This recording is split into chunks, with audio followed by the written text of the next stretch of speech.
Olá, bem-vindo ao Café com Cavanha. Estamos hoje com o Country Manager da Spectrum no Brasil, João Correia. Estamos remotamente, ele está em Houston. Bom dia, boa tarde, João Correia. Bom dia, Cavanha. Tudo bem? Tudo ótimo, João. Prazer em estar com você aqui. Prazer é todo meu. João, outro dia eu vi umas declarações suas em revistas sobre trabalho de sísmica além das 200 milhas. Você poderia, em princípio, nos ajudar a entender o que é a zona econômica exclusiva, como é essa classificação? Claro, Cavanha. Realmente foi uma reportagem que saiu recentemente, né, de uma entrevista com a Brasil Energia. A Spectrum realmente vem investindo fortemente, inclusive na Bacia de Santos, além das 200 milhas. E é muito interessante o pouco conhecimento que a gente tem desse assunto, né? Então, eu acho que eu queria te agradecer a oportunidade da gente poder falar sobre esse tema que é tão importante, né, para nós brasileiros, né? Não só como um country manager de uma empresa que está operando em sísmica, mas acho que para todos nós brasileiros.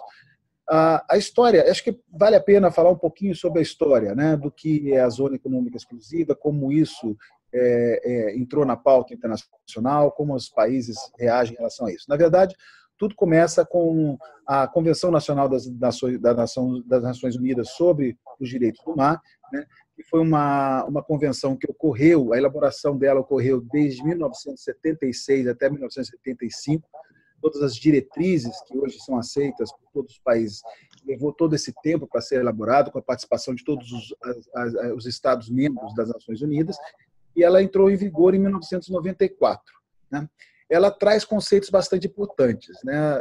O aceite de que existe uma zona economicamente exclusiva, que é direito de todo Estado que tem um litoral, e essas 200 milhas ela está limitada, estaria limitada a 200 milhas, né, no caso em que um país não tenha uma margem continental que avance além desses limites. Aí cabe um pouquinho a explicação do que é a plataforma continental, a diferença entre o conceito de plataforma continental e de margem continental.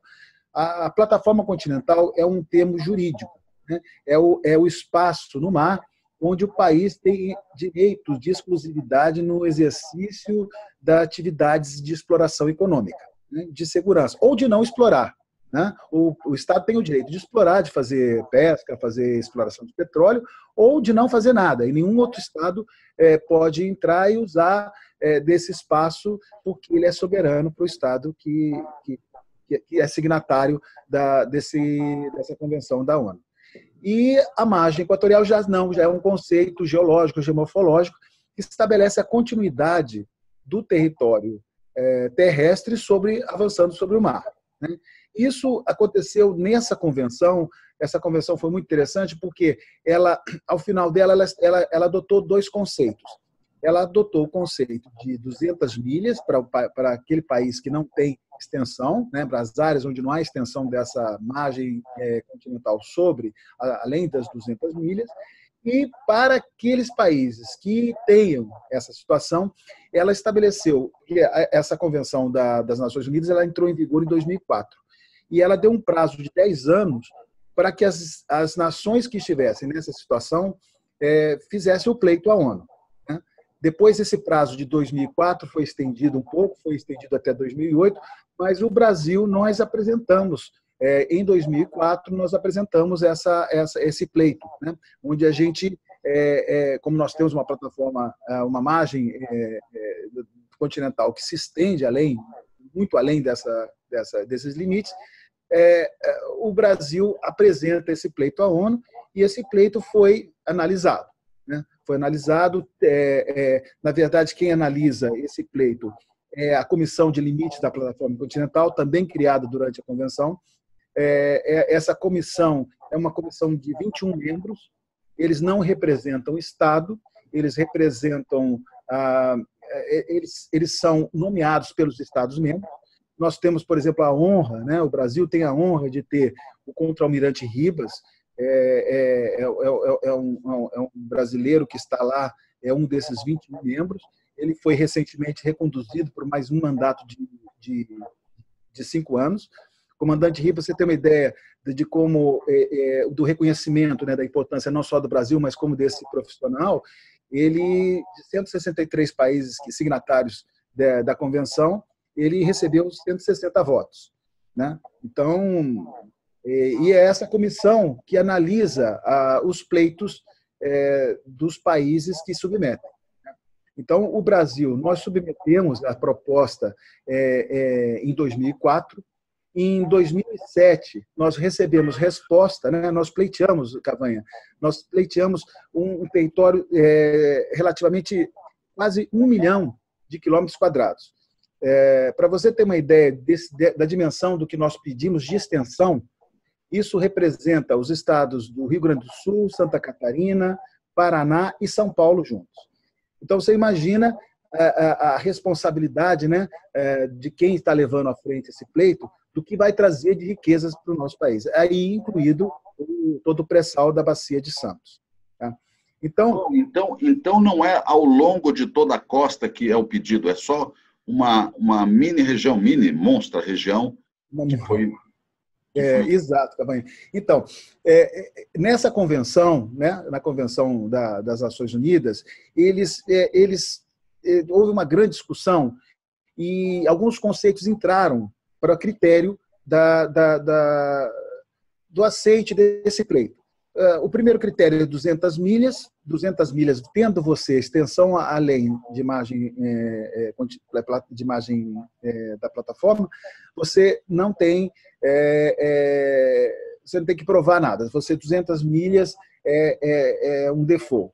Todos os países têm direito a 200 milhas. Aqueles países que julgarem que sua margem continental se estende além dessas 200 milhas, tinham um prazo até 2004 de apresentar. E essa comissão é a comissão que julga. Então, o critério que eles estabeleceram, houve assim uma disputa entre dois critérios. Existe um critério que foi feito por um Garnier, que é um geólogo irlandês, que ele trouxe o conceito de camadas sedimentares, de bacia sedimentar, um conceito mais geológico ao termo, né?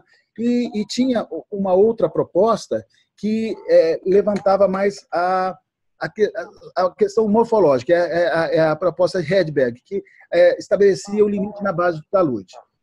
Nas discussões que aconteceram, acabaram fazendo uma solução mista. Você adota ou o critério de Hedberg, que é do talude, ou o critério do Garnier, que é um critério mais, até diria, geofísico, né? Porque você precisa da sísmica para estabelecer esse limite. Então, mas ficou muito mais complexo, né? Existe uma complexidade muito grande e, por esse motivo, a criação da Comissão de Limites da Plataforma na ONU, que são esses 21 membros que decidem os pleitos em subcomissões. Né? Obviamente, o contra-almirante Ribas, ele, por ser brasileiro, quando a questão é do Brasil, ele não pode participar. Mas em todos os outros pleitos ele participa e é uma autoridade sobre o tema. João, e aí sua empresa então, João, deixa eu mudar aqui só um segundinho, sua empresa faz sísmica especulativa e ela fez aquisição sísmica para além dessas 200 milhas, é isso? Exatamente. Então, já existiam, né, algumas linhas. O próprio LEPLAC, que é o Plano de Levantamento da Plataforma Continental, que é um projeto assim, excepcional, o trabalho que é um grupo formado pela Marinha, antigamente pela Petrobras. Eu não sei ainda se a Petrobras participa tão ativamente após a flexibilização do monopólio, mas a Marinha é uma das universidades, o professor Cleverson, na UF, é uma pessoa que eu particularmente conheço e sei que está diretamente envolvido na defesa desse nosso pleito. O LEPLAC, ele adquiriu bastantes dados, né, em situações além das 200 milhas, e é justamente esses dados que dão apoio ao pleito brasileiro. Mas você sabe, né, Cavanha, os recursos são limitados. Não deveriam ser para esse tema tão importante, tão crítico, né, para as nossas futuras gerações, mas houve sempre um recurso limitado. A Petrobras ajudou bastante com o aporte, com o conhecimento que tinha. Nós temos aí o geólogo Jair Marcondes, que foi o representante por muito tempo do LEPLAC por parte da Petrobras.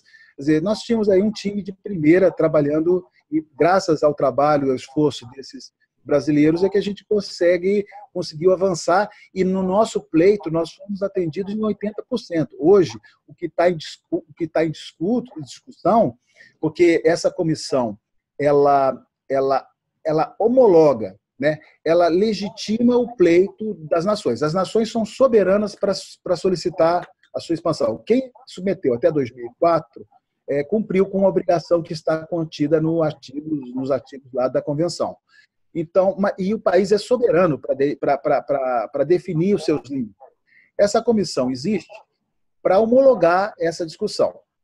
Isso faz bastante sentido quando você tem estados em que você divide essa área, né? Quando você tem ilhas em frente a um país, ou você tem reentrâncias no litoral, ou proximidades, como é na Inglaterra e na Noruega, e outras situações no mundo em que você tem. Mas no caso brasileiro, nosso vizinho mais próximo está do outro lado do Atlântico. Então, não haveria assim, muita discussão sobre esse pleito brasileiro. Mas, é claro, como nós temos aí a questão das ilhas de Trindade, alguns pontos ficaram em análise ainda, que houve um pedido de esclarecimento por parte da comissão, e hoje o Brasil está caminhando com essas respostas. Agora, João, me diga uma coisa. Então, a sua companhia, para poder ter feito essa sísmica especulativa, teve que ter todas as autorizações de governo. E o que vocês viram como resultado desse trabalho? Então, como eu estava dizendo, até me perdi um pouco, peço desculpas, nós olhamos esses dados antigos adquiridos pela EPLAC, houve outras empresas que fizeram algumas linhas regionais, e nós identificamos que a bacia seguia, né? A geologia não respeita os limites políticos, né? Então, nós vimos que o pré-sal avançava bastante, e nós realizamos 3 grandes campanhas de dados 2D, né?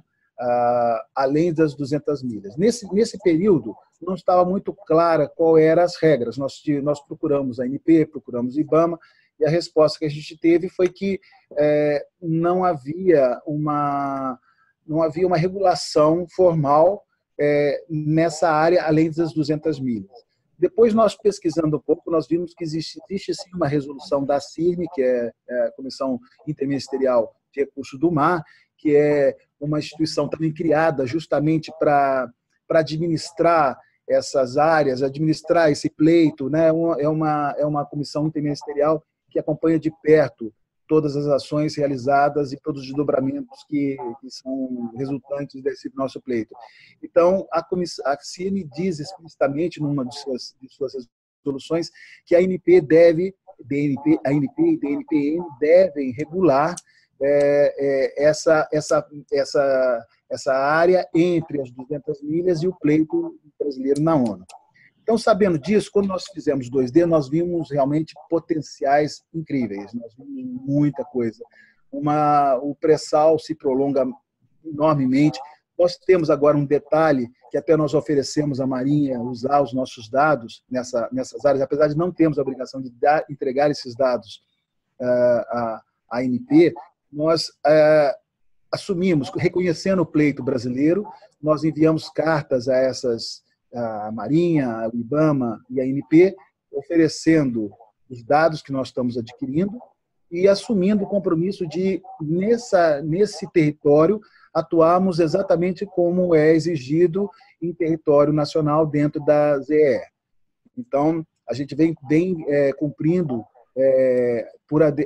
aderindo a isso, e como forma de reconhecer a legitimidade do pleito brasileiro, que nós achamos que o Brasil tem direito, tem por direito o uso e deve fazê-lo de fato. Não.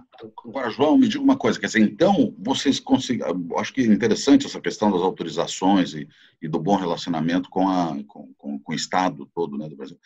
Mas vocês então enxergaram, quer dizer, probabilisticamente, possibilidades, volumes e tal, tendência forte do pré-sal para continuar além dessas 200 milhas, é isso então? Com certeza, com certeza. Cavanha, nós estamos trabalhando em parceria com o geólogo Pedro Zalan, né? O Zalan trabalhou nesses dados 2D que nós adquirimos, os dados ficaram de excelente qualidade, e ele identificou estruturas muito semelhantes a descobertas já consagradas, né? Então, nos estudos dele, ele identificou nesses 40 mil quilômetros, cerca de 40 mil quilômetros de sísmica 2D, nós vimos estruturas assim que ele já batizou, né? Então a gente vai ouvir falar no futuro destes nomes. Os dois grandes, maiores estruturas, ele chamou de complexo Puri, com cerca de quase 3 mil quilômetros quadrados, com um fechamento, com toda a situação favorável, correlata a ocorrências e grandes descobertas feitas dentro, né, da ZEE, como Tupi, como outras, né, Sapinhoá, e complexo Chavante com 4.980 quilômetros quadrados, né, sendo que Chavante são 4 grandes estruturas, e a partir dessa, Tupinambá, com 800 quilômetros, e mais 21 prospectos, né? Então, é impressionante, né? É impressionante o potencial que nós temos, né? De um aumento de reservas que ímpar, né? Nenhum país do mundo tem uma situação tão favorável como nós temos. Agora, João, então, e o que o país tem que fazer? E a ANP, Ministério de Minas, Marinha, quer dizer, como é que é esse conjunto todo? Então, Cavanha, nós estamos fazendo nossa parte, quer dizer, dentro da geologia, dentro da geofísica, o que você tem que fazer quando você vê uma situação como essa? Você tem que caminhar no enriquecimento do conhecimento, né, e trazer redução de riscos e confirmação do que está se vendo. Então, nós estamos fazendo agora 2 3Ds, vamos fazer um terceiro, vamos totalizar quase 30 mil quilômetros quadrados de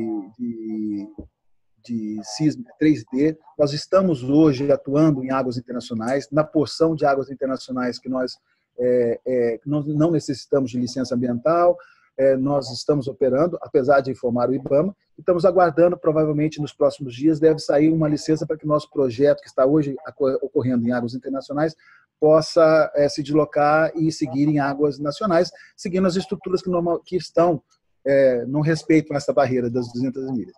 Por parte do governo, a gente já tem um tempo, desde da época em que o Fernando Coelho estava, nós tivemos a chance de conversar com ele, na época também com o então secretário de Óleo e Gás, Márcio Félix, que foi reconduzido ao cargo.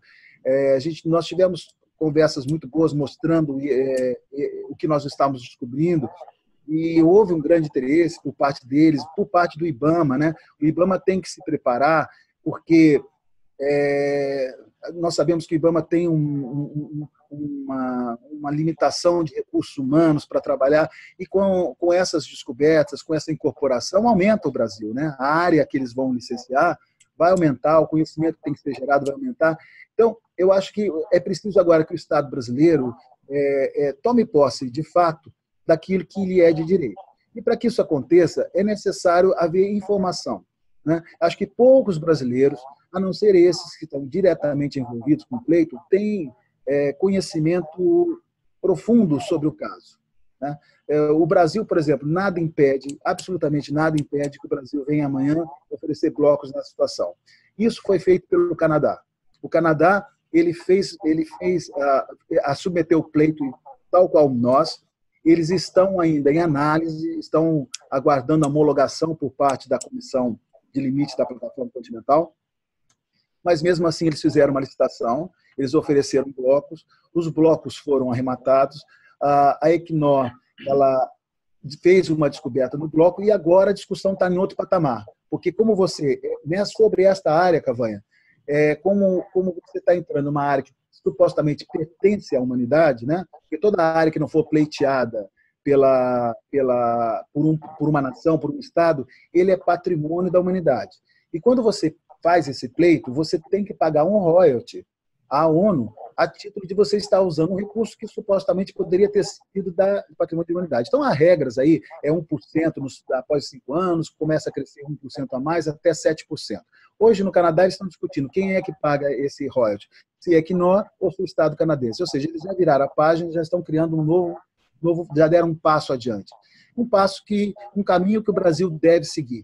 E nós defendemos isso, não só, eu particularmente, não só como country manager de uma empresa que tem interesse econômico, mas como brasileiro, porque eu acho que isso é um patrimônio não só da nossa geração, como das futuras gerações. João, quer dizer, o que você está dizendo, quer dizer, primeiro, deixa eu ver se eu estou concluindo de forma correta. Existe um potencial enorme, além das 200 milhas, e que tem semelhanças com pré-sal, quer dizer, tem uma continuidade geológica importantíssima, já pré-mapeado, mas, obviamente, tudo isso é potencial, tem que falar melhor. Claro. Segundo, que a nação como um todo, a ANP, Marinha, MME, empresas, quer dizer, IBP, sei lá, tem que sentar e fazer um planejamento sobre esse potencial e sobre esse domínio desse recurso, é isso? Com certeza sim. Porque eu acho que a inteligência de Estado ela deve ter noção de que dessa reserva potencial, né, o que isso pode impactar na economia, que benefícios pode trazer para a sociedade, e com o tempo que nós temos, né, planejar melhor o uso desses recursos, a aplicação. O país tem que se preparar, sabendo que vai haver. Se nós tivermos, quando tivermos aí o boom exploratório, né, 5, 6 anos atrás, nós chegamos à conclusão de que não havia mão de obra suficiente para atender, né? Nós estávamos assim, meio que desesperados, o problema contrário que estávamos vivendo recentemente, né? O problema de falta de mão de obra, não de mão de obra desempregada. Isso vai acontecer, né? A gente tem aí fica difícil dizer se vamos dobrar ou se vamos aumentar em 60%, mas com mais de 50%, certamente vamos aumentar mais de 50% o tamanho da nossa área a explorar pré-sal, né? E isso implica em empregos, necessidade de tecnologias. Então, o Brasil, o país tem que se preparar, as autoridades devem se preparar para isso, não serem tomadas de surpresa. Eu acho que é o que a gente está se oferecendo, a empresa, particularmente a Spectrum, vem oferecendo ao Estado brasileiro total apoio, né? Não só no pleito, no que precisar de dados, mas temos trabalhado bem proximamente a ANP, transferindo esse conhecimento e adiantando, né? E ajudando nesse planejamento que deve ser feito antecipado. Está perfeito, entendido. Quer dizer, precisa realmente sentar, fazer um planejamento de todas as questões, recursos. Muito bom. Exatamente. Gostaria de agradecer, João Correia, pela nossa conversa, pelo seu tempo aí dedicado a isso. Muito obrigado. Obrigado a você, Cavanha. Obrigado a todos aí pela paciência de me ouvir. E chamo a todos aí que estejam interessados, se quiserem me contactar. A gente está de portas abertas aí. Vamos seguir fazendo um trabalho em todas as esferas que a gente possa atuar. É um trabalho de formiguinha, né, de conscientização, e que aqui agradeço a você, Cavanha, a gentileza do convite, que acho que é uma plataforma bastante importante, é um fórum de discussões de altíssimo nível dentro da indústria. Certamente as pessoas que estão ouvindo essa entrevista entenderão o que está sendo dito aqui e tomarão as devidas ações. Muito bom. Muito obrigado. Bom, obrigado a você, Cavanha. Bom dia, boa tarde a todos. Obrigado.